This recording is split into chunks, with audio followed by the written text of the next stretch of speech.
אהלן חברים, מה שלומכם? אני אסי מאסי שירותי מנעולנות. היום אני נותן לכם סקירה קצרה על הצילינדר הזה, מה שאני מחזיק כרגע ביד. אנחנו מדברים פה על צילינדר של חברת מולטילוק מסוג MTL 600.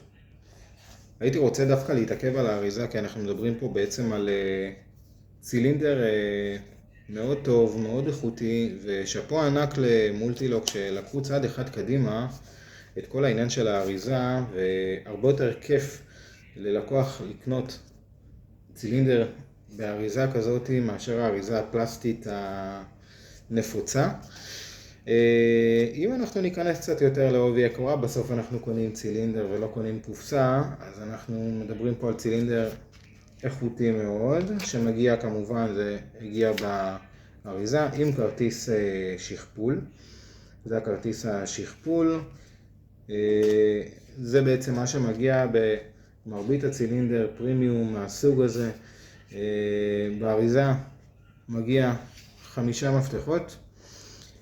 הצילינדר עצמו, אנחנו מדברים פה על צילינדר עם 2 מערכות הגנה. יש בעצם בצילינדר הזה מערכת פינים טלסקופיים בשילוב עם פין צף במפתח. זאת אומרת שפה במפתח, אם אנחנו ניקח, יש פה בעצם שילוב של פינים צפים. הצילינדר הספציפי שאני מחזיק ביד הוא בעצם מופעל באמצעות כפתור או פרפר, כל אחד קורא לזה בשם אחר.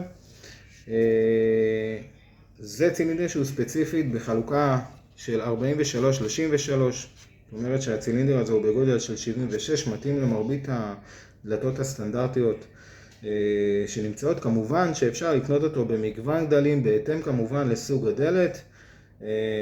זה כבר בהתאמה של מנעולן מקצועי. זה בגדול המוצר, מוצר נהדר. אתם מוזמנים לעקוב, מוזמנים לעשות לייק. עוד משהו אחד ששכחתי, זה הסימונים הקטנים על המפתח, למי שרוצה יכול גם לסמן. אז כמו שאמרתי, אתם מוזמנים לעקוב, מוזמנים לעשות לייק.